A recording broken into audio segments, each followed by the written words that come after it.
올해 전 세계가 무기에 쓴 돈 4,250조 원입니다. 지구에 사는 모든 사람이 각자 50만 원씩 낸 셈인데 그 돈 사실 당신 세금에서 나오고 있습니다. 먼저 이 돈이 어떻게 당신 지갑까지 직격하는지 구조를 보여드릴 겁니다. 그 다음 이 흐름이 왜 지금 멈출 수 없는 상태인지 따라갑니다. 마지막으로 앞으로 어떻게 되는지 구체적으로 짚겠습니다. 2025년 기준 전 세계 군비 지출이 3조 2천억 달러를 넘겼습니다. 11년 연속 사상 최고 경신입니다. 11년 동안 한 해도 빠짐없이 기록을 갈아치운 거예요. 그리고 이게 먼 나라 얘기가 아닙니다. 한국 국방비는 2025년 기준 약 61조 원입니다. GDP 대비 3.3%로 OECD 회원국 중 최상위권에 들어갑니다. 그런데 여기서 비교를 하나 해볼게요. 한국 교육부 예산은 지금 약 96조 원인데 국방비 61조 원과의 격차가 빠르게 좁혀지고 있습니다. 교육 예산과 국방비가 같아지는 날이 멀지 않았다는 얘기인 거죠. 이게 왜 지금 이렇게 빠르게 벌어지고 있을까요? 출발점은 트럼프입니다. 2025년 트럼프 2기 집권 직후 미국은 나토 동맹국들에 공식적으로 압박을 넣습니다. 방위비를 GDP의 5%까지 내놔라. 그 결과 유럽 국방비가 전년 대비 14% 급증했습니다. 독일 혼자서도 국방비를 GDP 대비 2%에서 3.5%로 올리기로 했는데 이건 2025년 2월 독일 연방의회가 직접 의결한 내용입니다. 근데 여기서 좀 이상한 점이 있습니다. 정작 압박을 넣은 미국 자신의 국방비는 7.5% 감소했습니다. 강하게 밀어붙이면서 자기는 줄였다는 구조예요. 동맹국들이 더 쓰게 만들어 놓고 미국은 우크라이나 지원을 끊으면서 실제 지출을 줄인 겁니다. 이 모순이 유럽의 불신에 불을 질렀고 그 불신이 전 세계 군비 경쟁을 더 키우는 아이러니가 만들어진 거죠. 아시아도 마찬가지입니다. SIPRI 2025년 보고서에 따르면 아시아 지역 군비 지출이 16년 만에 최대 증가폭을 기록했습니다. 일본은 2027년까지 국방비 GDP 2% 목표를 위해 2024년 대비 43조 엔을 추가 편성하기 시작했습니다. 한국은 더 복잡한 구조에 놓여 있습니다. 미국의 방위비 분담 압박, 2024년 11월 북한이 발사한 ICBM급 화성 19형 미사일, 그리고 중국 해군력의 팽창, 세 방향에서 동시에 압박이 들어오고 있거든요. 그래서 한국 국방부의 2026년부터 2030년까지 중기 계획을 보면 국방비를 연평균 6.8%씩 증가시킬 예정입니다. 이 증가분을 메우는 돈이 어디서 나오냐면 복지, 교육, 주거 예산을 재조정해서 가져옵니다. 이제부터가 진짜 문제입니다. 이 돈이 어떤 경로로 당신 지갑까지 들어오는지 구체적으로 짚어볼게요. 첫 번째 경로는 세금입니다. 국방비 증가분은 결국 국채 발행이나 세수 확대로 충당됩니다. 한국기획재정부의 2025년 세법 개정안을 보면 법인세 최저세율은 유지하면서 소득세 과세 구간은 동결했습니다.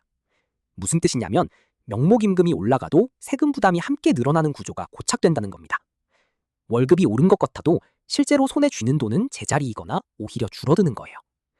한국노동연구원 2024년 보고서에 따르면 한국 30대 직장인 평균 실질임금이 2022년 대비 2024년 기준 2.3% 하락했습니다. 국방비가 계속 늘어나는 구조에서 이 하락이 반전될 경로가 현재는 없습니다. 두 번째 경로는 복지와 교육 예산입니다. 2025년 정부 예산안을 보면 보건복지부 예산 증가율이 3.1%인 반면 국방부 증가율은 4.7%입니다. 역전 현상이 2년째 이어지고 있는 거예요. 건강보험 재정은 2024년 적자로 전환됐고 건강보험공단이 2024년 12월에 발표한 대로 2025년 건강보험료가 1.49% 인상됐습니다. 주거 예산도 마찬가지입니다. 공공임대주택 신규 공급 목표가 당초 15만 호에서 11만 호로 줄었거든요. 국토교통부 예산 심의 결과입니다. 건강보험료 인상은 중장년층을 직격하고 임대주택 감소는 20대 무주택자를, 복지예산 압박은 노년층을 각각 겨냥합니다. 전 연령대가 동시에 맞는 구조예요. 세 번째 경로는 경제성장 둔화입니다. IMF가 2023년 분석한 내용에 따르면 국방비를 GDP 대비 1% 올릴 때 장기 경제성장률에 미치는 기여는 민간 R&D 투자 대비 0.3배 수준입니다. 돈의 효율이 훨씬 낮다는 얘기거든요. 한국 방위산업 고용인원은 약 10만 명입니다. 반도체 산업 종사자 30만 명의 3분의 1 수준이에요. 같은 돈을 민간에 투자했을 때 만들 수 있는 일자리와 인프라가 그만큼 사라지는 겁니다. 그런데 또 이상한 숫자가 있습니다. 한국의 국방비 GDP 비율 3.3%는 나토 평균인 2.5%보다 이미 높습니다. 그런데 미국은 더 내놓으라고 압박하고 국내에서도 부족하다는 목소리가 나옵니다. 한국국방연구원 K다가 2023년에 분석한 내용을 보면 예산을 2배로 늘려도 실질 안보 향상은 약 20% 수준에 그친다고 합니다. 돈이 문제가 아니라 시스템이 문제라는 지적인데, 그렇다면 지금 이 증액 압박의 실체가 뭔지 그 질문은 남겨드립니다. 그리고 예산이 늘어도 실제 전력 증강으로 이어지는지도 짚어야 합니다. 감사원이 2023년에 방위사업청 주요 사업 13건을 감사한 결과 9건에서 원가 부풀리기 또는 납기 지연이 적발됐습니다. 동일 성능의 장갑차 부품을 민간 조달 대비 최대 340% 높은 가격에 계약한 사례도 포함됐어요. 국방비가 늘어도 상당 부분이 실제 전력이 아니라 계약 구조 안에서 소멸되는 겁니다. 이 길을 먼저 걷다가 무너진 나라가 있습니다. 소련입니다. 소련은 1980년대에 GDP의 15%에서 17%를 국방비로 지출했습니다. 1991년 해체 직전 소련 시민의 평균 실질 소득은 1980년 대비 약 40% 하락한 상태였습니다. 소련의 붕괴는 전쟁 패배가 아니었습니다. 재정이 먼저 무너진 거예요. 지금 러시아를 보면 2022년 2월 우크라이나 침공 이후 국방비가 GDP 대비 6%를 초과했습니다. 러시아 재무부가 2024년에 직접 발표한 수치입니다. 이 숫자가 소련 붕괴 직전 경로와 겹칩니다. 역사가 반복되고 있는 건지 아니면 다른 결말이 기다리는 건지 아직 아무도 모릅니다. 하지만 패턴은 선명합니다. 그렇다면 앞으로 어떻게 될까요? 시나리오는 2가지입니다. 첫 번째는 지금 이 흐름이 계속되는 경우입니다. 한국 국방비가 연평균 6.8% 증가 계획대로 간다면 2030년에는 국방비가 85조 원에 육박합니다. 이 돈은 복지와 교육 예산 재조정으로 충당되는 구조이기 때문에 건강보험료 추가 인상과 공공임대주택 공급 축소가 계속 이어질 가능성이 높습니다.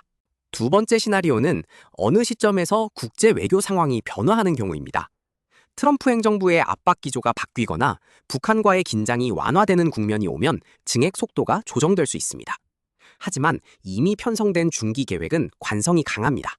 한 번 올린 예산 항목은 쉽게 내려가지 않는다는 게 지금까지의 패턴이에요. 여러분이 지금 챙겨야 할 건 딱 하나입니다. 오는 9월에 발표될 2027년도 정부 예산안에서 보건복지부 증가율과 국방부 증가율의 격차를 확인해 보세요. 국방부 증가율이 복지 증가율보다 2%포인트 이상 벌어진다면 건강보험료 추가 인상과 공공임대주택 공급 축소가 다음 해에도 이어진다는 신호로 봐도 됩니다. 이 숫자 하나가 내년 당신의 월급 실수령액과 직접 연결됩니다. 무기에 쏟는 4,250조 원이 결국 어떻게 우리 일상까지 흘러들어오는지 조금 선명하게 보이셨으면 좋겠습니다.